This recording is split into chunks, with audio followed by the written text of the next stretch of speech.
I think it's been a very good meeting, much better than most of the political meetings I attend, and some very thoughtful questions and some probing issues. Going back to what Graham Ennis said about geothermal, I mean, I think that's a very, very important issue, which I have, as far as I have seen, has hardly been mentioned at all, and extremely important.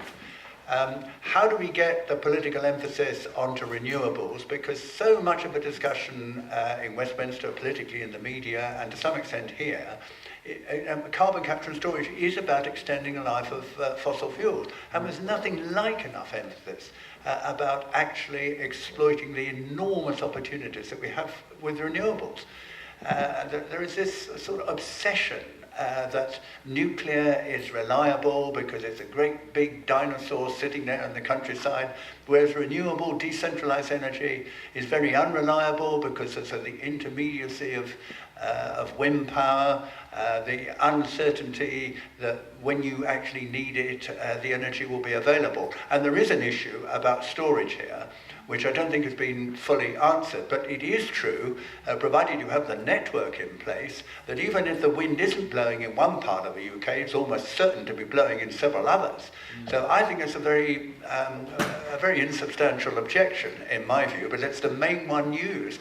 And there is this feeling that it is extraordinary that we are so fixated on the fossil fuels, obviously because they are so phenomenally profitable. And what we are talking about, I'm not sure I would use the word fascist, but certainly corporate power, massive corporate power dominating this area is, I think, the number one enemy.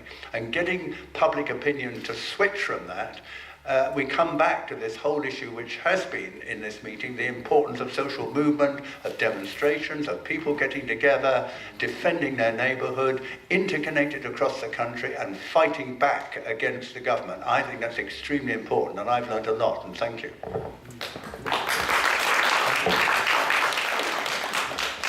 Well, thanks very much, Michael. I'd like to finish and talk a bit about Labour policy and what we can do about the Big Six and the attitude to competition, because politically it doesn't seem feasible to argue against competition. Saying that competition is not the answer does not seem to be a politically acceptable thing to do, and the Labour Party policy seems to be to make competition work. And of course, it always plays well when you have an unpopular cartel or oligopoly or whatever you want to call the Big Six to have a policy to beat them up. I mean, and I will shed no tears if they do get beaten up. But that's not really the issue. I mean, if we look at what we have, what the Labour Party is proposing, the Labour Party is proposing to make wholesale markets work by forcing people to use them. Now, I would argue, and I've always argued, that wholesale markets could never work because it would make investment too risky. You know, going to a bank to say, I want to spend £1 billion on a power station, it's a competitive market, so I don't know how much I'm going to sell, and I don't know what the price is going to be. Even banks are smart enough to know that's not a good deal. So you would never have got security of supply. But we're not even in that situation now. We're in a situation where we're asking companies not to do the cheapest thing, which is where markets might work, where you can allow people to do the cheapest thing. We can't let them do the cheapest thing, i.e. burn coal or gas. We've got to make them do something more expensive. So we need to go back to some sort of planned system. So that we need to acknowledge that. And even the Conservative government is sort of moving in that way, or the logic of what it's doing is in that direction, even though it still talks about competition.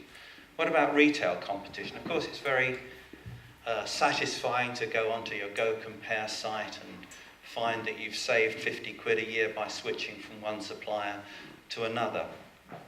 And of course, when you hear Anne Robinson on the radio, and I mean the other Anne Robinson, not the weakest link Anne Robinson, the consumer advocate, telling you to switch because you can save money, you do have to bear in mind that she's a director of, is it Go Compare? Which earns £100 for every person that switches. So, you know, take that with a pinch of salt. But people are not asking the right question. The right question is not will I save money if I switch? But would I be better off if I didn't have the need to switch? Would I be better off with a regulated monopoly? Which brings me on to the issue of why do we have such spineless regulators? We have the Ofgem preening itself for fining Aon 12 million quid, which is loose change to Aon. I mean, if you look at America, the home of free markets, their regulators are nowhere near as starry-eyed as ours are. They're much more sanguine, and they will really hurt companies if they're doing the wrong things. And 12 million quid is not going to do it, which again brings me on to public ownership. And I'm well disposed to public ownership. I mean, I think one problem will be whether it will ever be politically feasible to spend the money it's going to need to take companies back into public ownership, because people will say, you want to spend that on buying an energy company, what about spending on health, what about education? I think it's going to be a difficult political thing to do, and I think we also have to look at the old companies. We don't fall for the rhetoric that they were inefficient and useless at the job, but equally we shouldn't have rose-tinted spectacles about them. They wasted a lot of money. They were publicly not very accountable. So we need public ownership in a new sort of form. And I think particularly if we're going for small-scale energy, then large centralised government entities are probably not going to be the best way to do it. Large entities like large solutions. So if you want small-scale energy, then you possibly need maybe local public ownership. There are countries that still have local public enterprise. We got rid of it a long time ago. We don't even trust them to run buses. So it's going to be a big political move to get there, but I think that's the sort of thing we need to think about.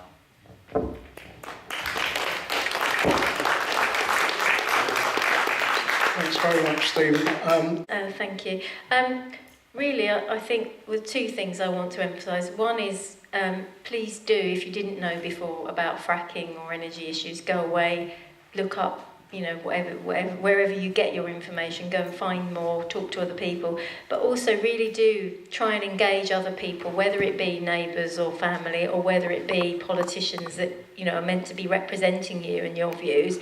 Go and talk to them, write to them. One of the things I think in this day and age, she says, as a relatively young person, is we rely too much on email, and a lot of people think if they've emailed their councillor or emailed their MP, they've done some lobbying, and that isn't enough, because they just get so much computer information these days, these people. They don't read. We know the politicians that are making planning decisions on site applications will get a report from their officers and might read that. They will not read the objection letters and things that you've written, unless you go and personally talk to people, you're not getting your message across, is my biggest message, I would say, and I can't say that often enough. And then the second thing I think is, one, rather than us all going away depressed, let's have a good news item, which I was trying to mention before about in Bentley in Australia and the US case. But we do have a bit of good news coming up in the UK. At the end of May, we will have been frack-free for 3 years since Quadrilla's first attempt at fracking in Lancashire.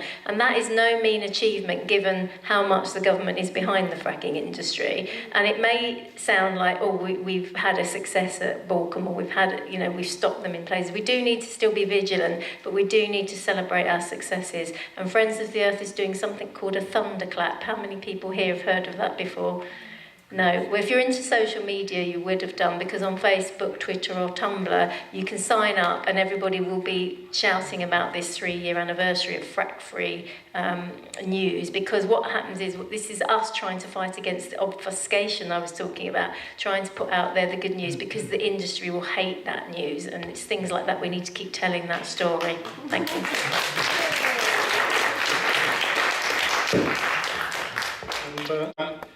Just going back to our little energy cooperative, that echoes something that Steve has just said about local energy generation. I find it sad at the moment that if I were to install PV panels on the top of my roof and generate electricity, I can do one of two things. I can either feed it back in, I can either use it myself, or I can feed it into the local distribution network and it will get back somehow into the system and I will get a certain amount of money for it. What I can't do, if I really sort of put up a big array, what I can't do is sell it to a neighbour. And I would love to be able to do that. I'm not allowed to do that. And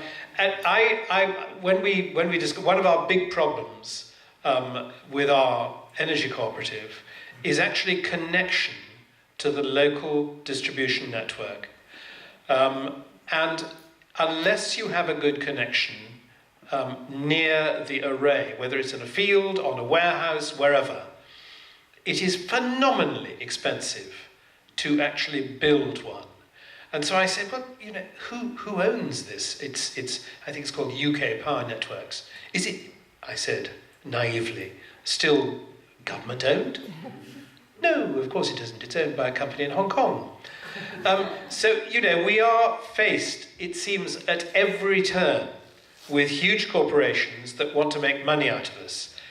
I don't have a solution to this, but I realise that there is a problem, and if that solution could start with the commitment of a Green Labour government towards fighting towards a better future for all of us, I would support them.